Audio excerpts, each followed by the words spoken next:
हूं आपके साथ हिमानी नथानी और आप देखना शुरू कर चुके हैं हॉट टॉपिक विद हिमानी, जिसमें आज एक बार फिर से मैं बात कर रही हूं ईरान और इजराइल के बीच जो जंग छिड़ी हुई है उस भीषण जंग की। और अब ये जंग एकदम खतरनाक मोड़ पर आ गई है, एकदम एक निर्णायक मोड़ पर आ गई है।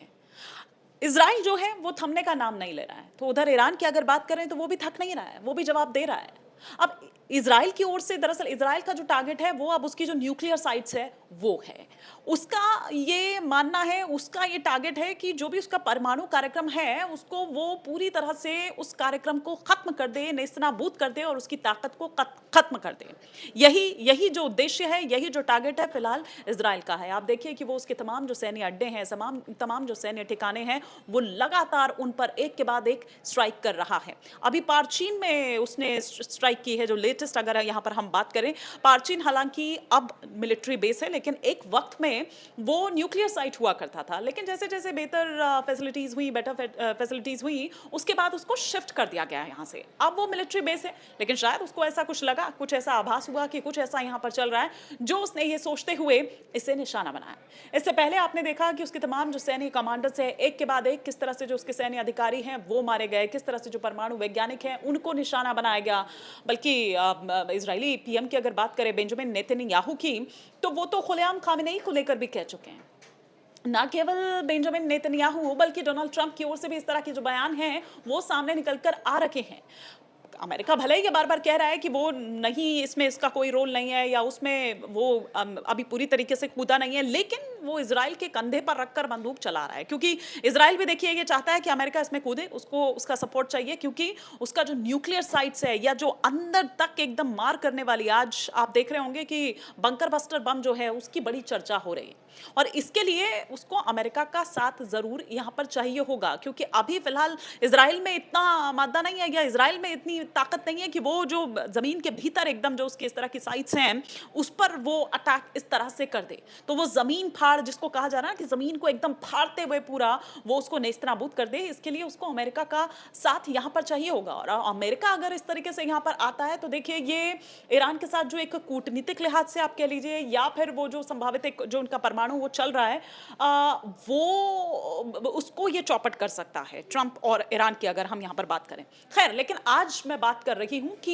ये जो ईरान और इजराइल जो दोनों एक दूसरे के खून के प्यासे हैं, एक वक्त था 50 का दशक, 1948 की अगर मैं बात करूं, जब अस्तित्व में आया इजराइल, और देखिए इजराइल को मान्यता देने वाला भी ईरान था।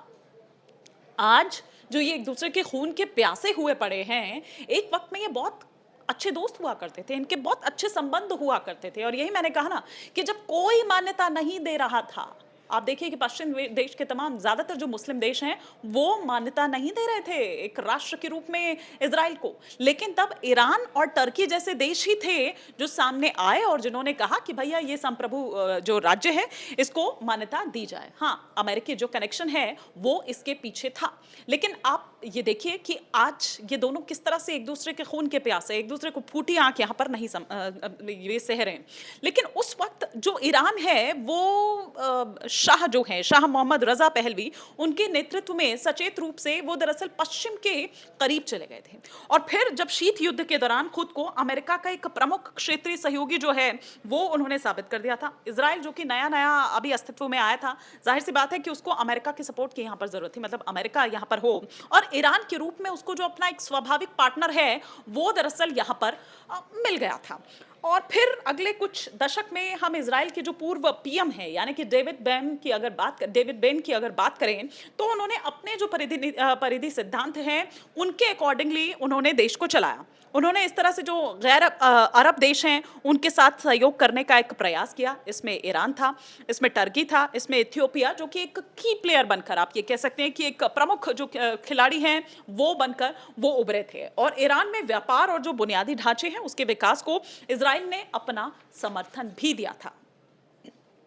ऐसा लग रहा था कि सब कुछ सही चल रहा है और सब कुछ अपना एकदम सही जा रहा है, जिस तरीके से था वो उसी दिशा में जा रहा है।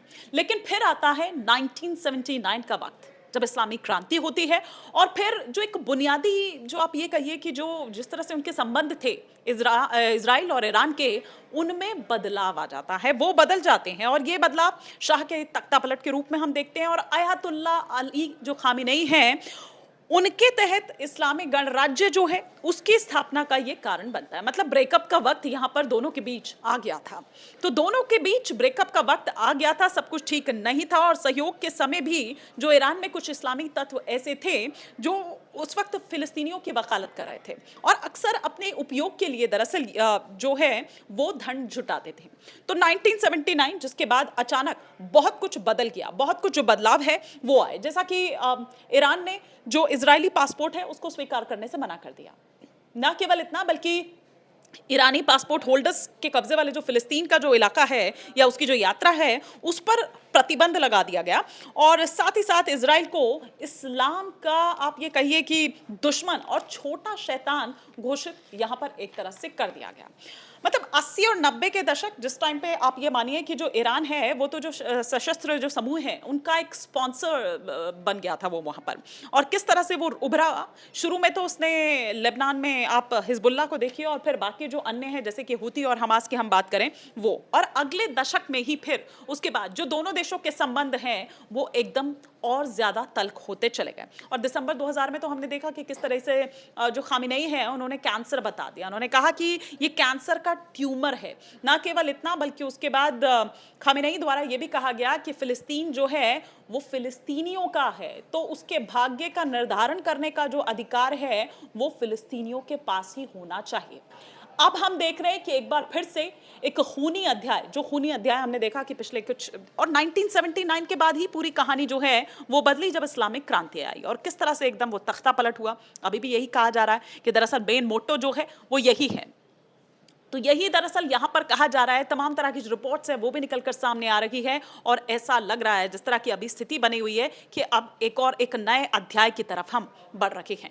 तो ये तो था कि कैसे एक दूसरे के खून के प्यासे हो गए, जो एक वक्त में इतने अच्छे घनिष्ठ संबंध जिनके थे, बल्कि अस्तित्व में अगर इजराइल आता है तो उसके पीछे ईरान ही था जो उसके लिए खड़ा था, जिसने उसको मान्यता दिलवाई। लेकिन आज चीजें बदल गई हैं।